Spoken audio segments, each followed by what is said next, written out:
Ồ, vậy chú hay phật tè lẽ đâm à trekking cái hành này đó là nè.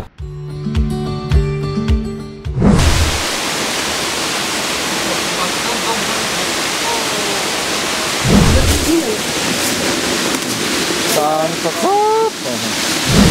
à có ốm bể tàu cái chú các ốm na hiền mò hay có ốm na la hiền anh ula camera kan led đi ngang à chú có ốm bể tàu à phần phá túi phải chắc là hay bị những này xuống đến những cái làm muốn nó biết à hai túi chiêu liên hệ những chặt tóc thầy lo tụi này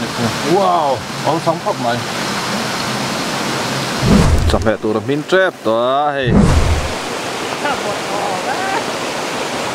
à bột lật tơ thấy không ơi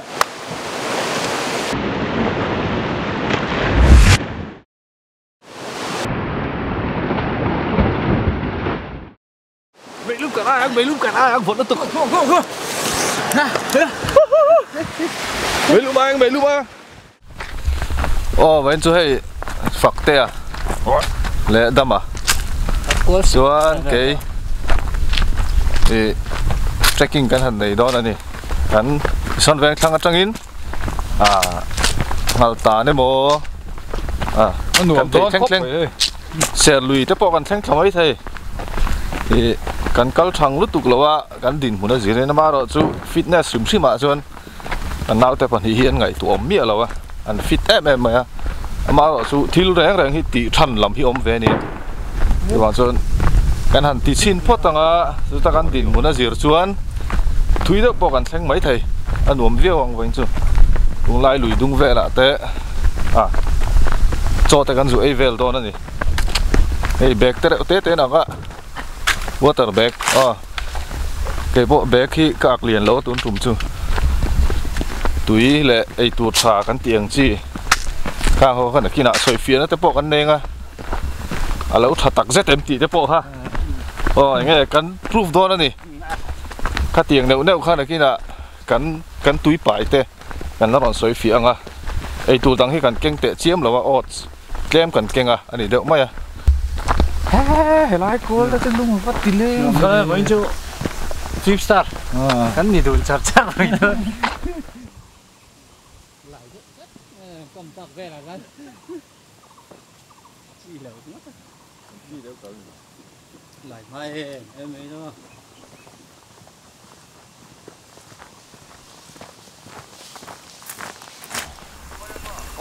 con tọp cần sáng xả hay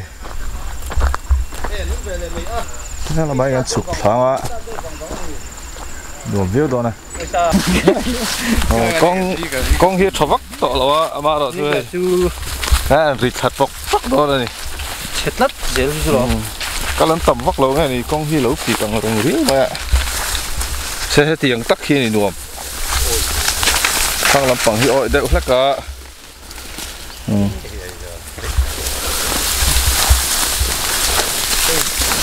thôi là nó bạn trước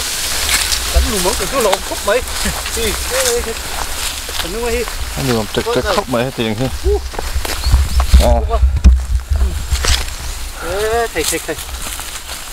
thầy gì ở đó này anh đừng làm đó khóc mà nuông lâu thì chú nuông con gì bắt lấy cái đuồm cắn tị chuồn đuồm cắn tị anh thì mấy đi con đuồm em đây con gì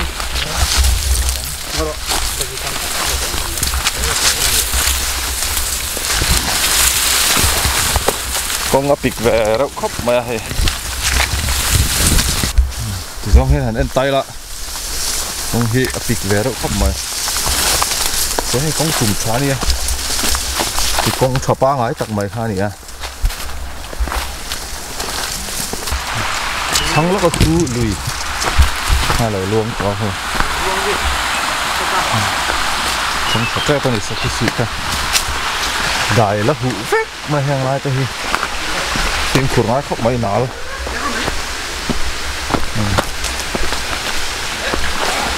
chết người ta xuống đấy gặp nó là chút có thể mà lùi cầm thanh phá bỏ rọc từ nuông tắc này hay là gìกันหาดำส่งมายให้ Lâu đây. Đùm tao cái này. Nghe, nó hạ phát lỗ à? Hạ đâu đấy? Tắc xa lum chân. Đón chân. Thì ông khởi động này. Đâu này? Nó hẳn dài nuông xer về. Cái hẳn soi hậu à. Vì cái công cái là bên lùi đúng cái giỏ thật đó thì thèm chính cái giỏ thật phốt tăng à. Xuống đến. Thì anh nuông về phim phim mà ha challenging về bốc à. Nấu phần lại cho nên tao là sáu lúc tụi con vào rồi chút tụi nó buổi tiền hùa ăn calo tắm to là wa cho ha experience đấy chắc cũng về chuyến đi bị mất tan chuan để cái hàng tỷ lệ ngã lùi đúng con giỏ thang à lùng khi nào đấy hết anh là đàm không mê lùi đúng không chứ Ang xin ang kal sẽ ốm tụt lại ha cắn biển săn rượu đó nhỉ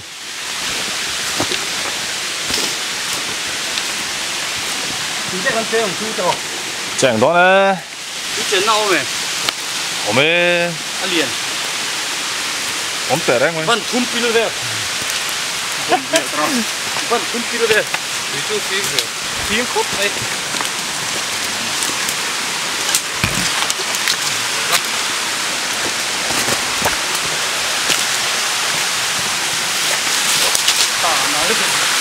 hay là lùi quang ra đây nợ khóc mà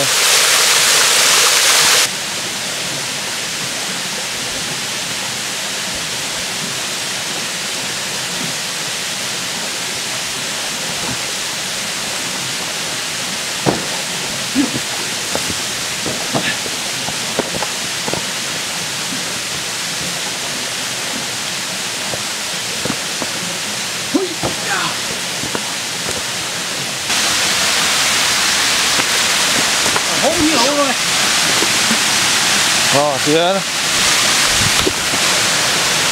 mình pin nó lên kìa thêm phá cái này kia lại hay ngàn câu thật lệ đó này thế làm hi đình lo mà còn luang khá hi vai lùi ha này á tụi nó cái nòng nó làm hi sắp xỉ xỉ kha này hay làm hi sắp xỉ xỉ kha này lại bằng cái gắn sụp phá á phải bạn hay gắn sụp thật chắc tôn thầy đã ngin video cục vẫn á cái áp mũ đông lúc tục lầu mới thầy stable vắt thầy đó là á tiền vứt mới hay làm chứ thì ha buông kia thầy tol pal chi lậu chúng khốt ta cả là ai này nên chi nhỉ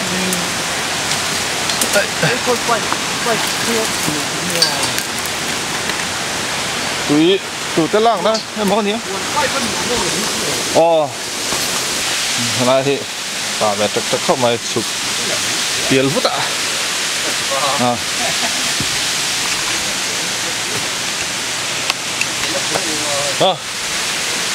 thế là khi lâu nó sụp thở về đó này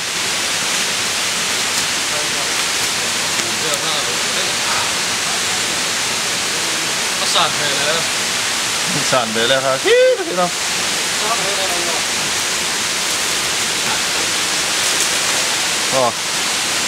được cần đỉnh nó hí đây là ội khá vút mấy này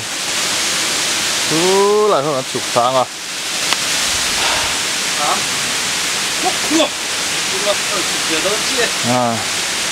anh lên fit rách khóc mày cái là cái đủ bốc xít fit chung hai về khóc vậy anh muốn hi rùa đem lẩu về này hey buồng hiền lạc chậu lụy ngay nó bỏ ống lẩu này cứ tí về chú này sụp thật là hay là hi bay buồn chung in để chụp tên ai này thà nó đặt thật lẽ vậy ha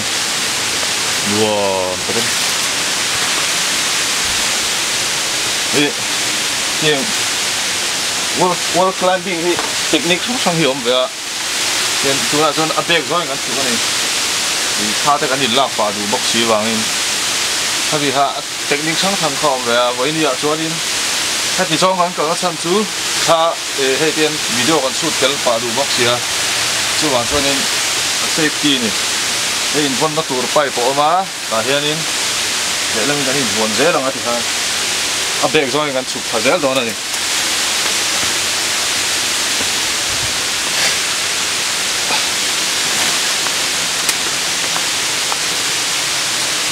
đây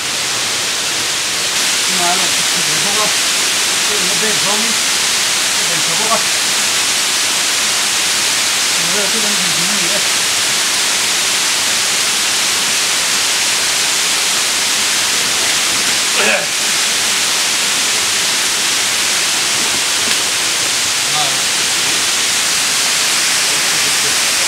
nó sắm hiện rồi đó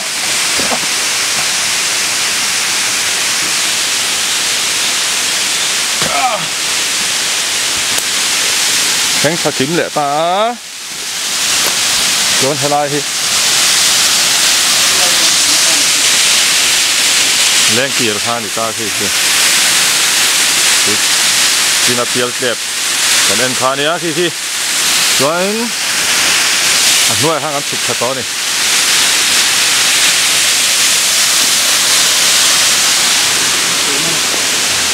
hay lại thì ôi khóc mà hư tol chi miệng rồi là con sang lúc tuổi con tol tăng cái gì mày này thì anh cái này bằng cái ngành pay đó này thì phí khóc mà sẽ phím cút đấy ngành pay à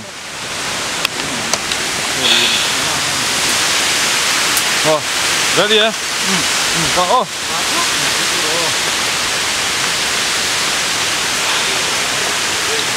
sang tập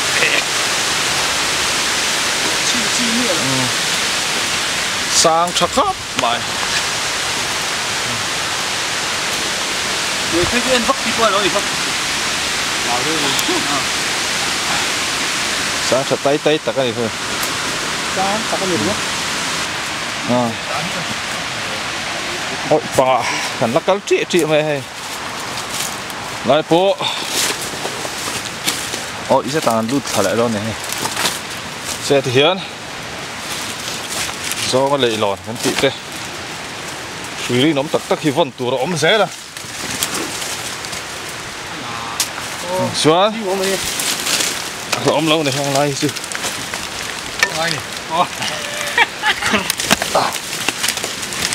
đó rồi các bạn lấy tắc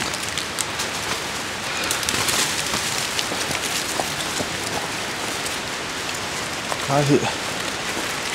cả là har về khóc suy bị nổ ba ta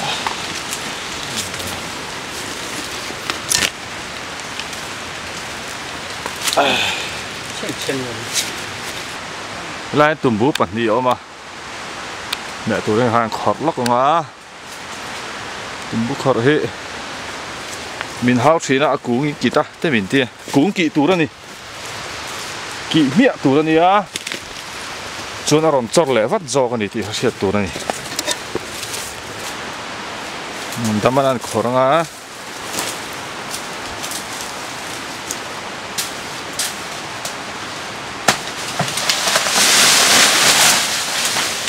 rượu vậy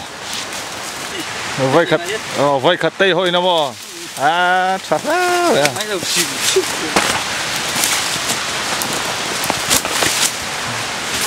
những điều lúc tung một cây còn chỉ đúng không nhau đừng gắn bộ thà lệ trép to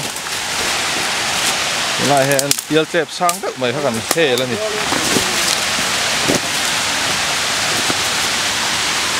này sang đất mày mà đi chú cần he lên đi hắn thành pha khu nào đem đón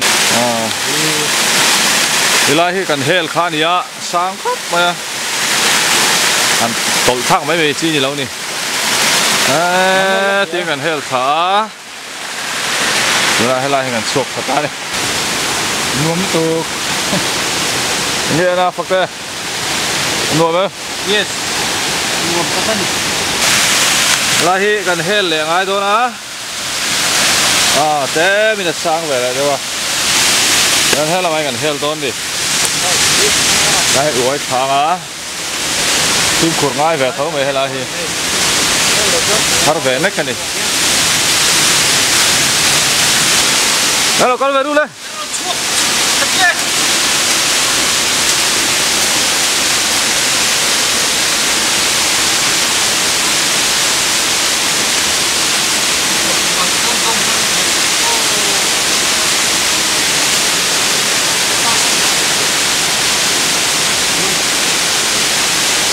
phật tê lệ đó mà hắn làm sụp về mấy cả hay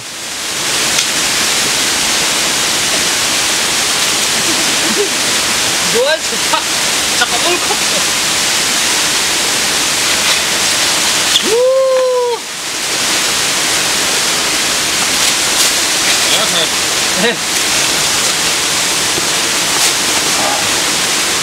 nó oi vẹt vẹt khắp mày hay là gì về lại mé có đó là mình ly thôi còn xem cái tối này hay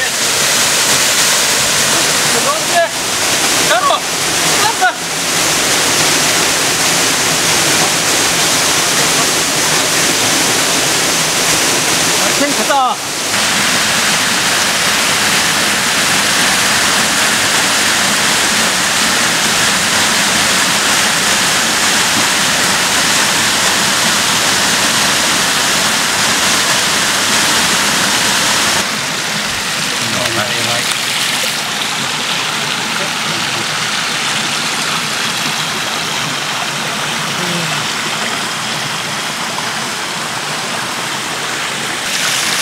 thế mà lùi cuông hạ đâm đợi xin gần thanh thở hay là chó lốc à thì đầu ta cần chuốc thật tép đó này đây này ta họ bắt đầu cái bà con luồng to phải là tán chuông đấy không luồng biết rồi cái lại sẽ là cần lút thật tép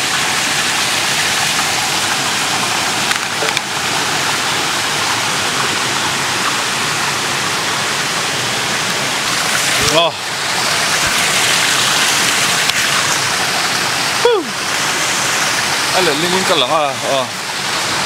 can chuốc thật đẹp á hào tàn mình thật đẹp này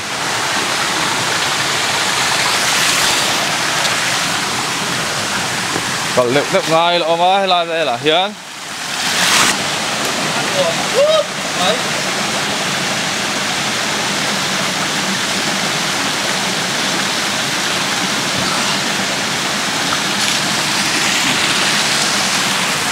bọn vợ đó tắm lên đi đây bôi thuyền hắn lùi môi là đùm tắc tắc thì cái mà đi hiện cắn thịt chén nó sẽ em này đây là cái bộ cẩn đùm mà đi á đâu bằng suối nắp phá cái này à muốn nãy đi à đây là li tới hiện đùm thuyền mà cái tem hay lên hàng mấy hiện rồi thu cái đầu xe cái này hay là tôi hiện thu rồi thì cô nha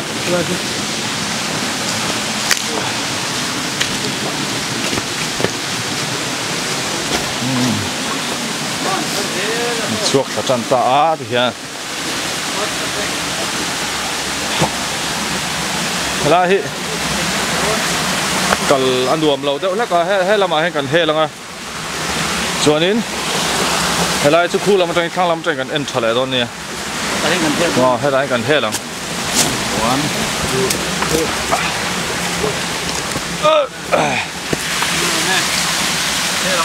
cái rú lên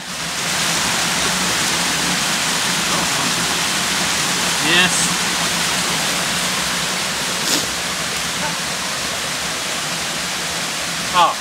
cái đó cũng nuông đâu luôn mà đang luôn lệ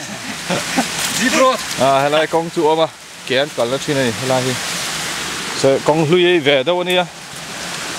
con trùng lui về đâu nấy vàng in còn chỗ nuông vắt tọt lâu mấy thế thì tôi đang tìm một loại chuột này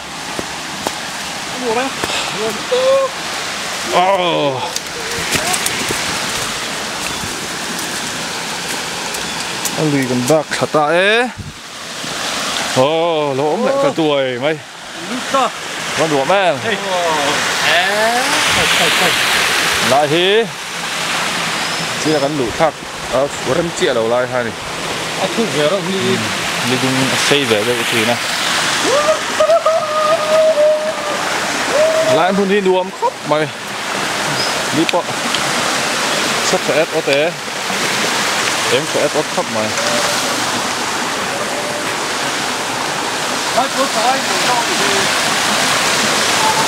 nuông đây sao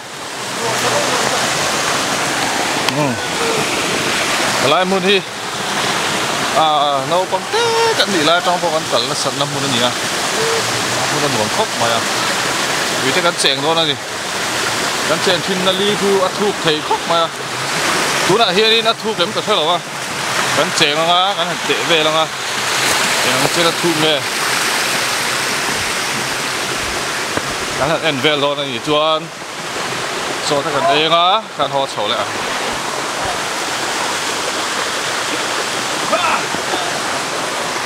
anh ấy fit rắc khóc mấy cái nào tới phần gì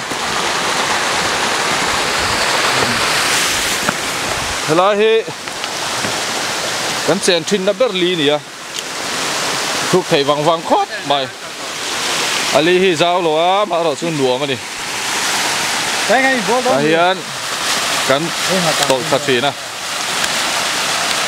anh ngồi đây kìa thu chân rồi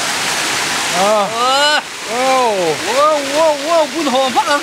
thu càng tú là po hiện cái pil mắc càng cái này là thu among quên một thêm cái pil mắc cái này vẫn thì pil cái ball về đó này cái ball phải về lòng lên kịp tới cái duyên lệ phát tăng á chuan in cái này ball về lòng từ tới cái chèn à oh my god sar lao mày hay phát tiền vào mồi em cái lại hiện in món của mạ cần nào tổ lăng tổ khí là trong kiên tổ khá tiền tiền là tổ khá dễ là hay là hiện in tổ liếm mà này mà rồi chú anh sọ lâu lâu à nó bằng té đi à anh sọ nó lâu mà rồi chú túi thiếm lâu đi à cái thiếm pa bạc này cái lan khá à cái hành ruộng lùn vậy à cái gì thà ali hi no bằng tan luôn chụp pil mắc cái này rồi bằng số đi khăn bị thủng cái khang này ông khóc mày lung lẻn khá cái lại hi thì túi tầm lá chuan khát vết về là li dung xây cái tỉ thủy nữa đi cái này li dung xây cái tỉ thủy nữa đi lung lẻn phạc lẽ mày come on fuck it yeah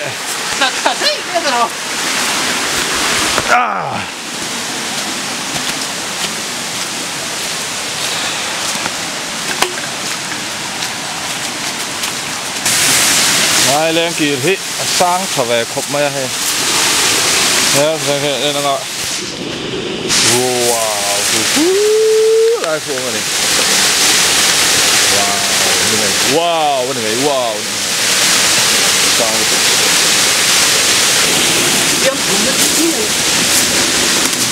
sang sắp in bút thẻ bó ali khu thuộc thìn khóc mày khu bao khu ăn uống thìn này đây khỏi thập nuông tắc này nuông tắc hay là đây chúng mò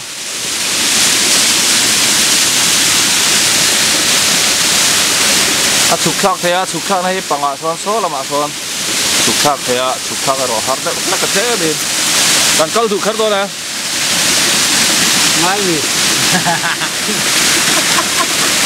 nói đâu đi gì không có gì đâu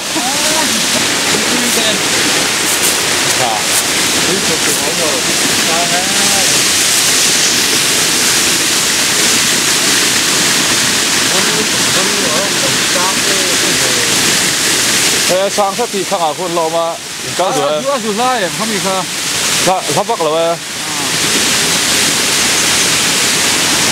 anh cao đó mi đàn đàn này bể đâu vậy à à hay là đủ cái tụi nó ôi đâu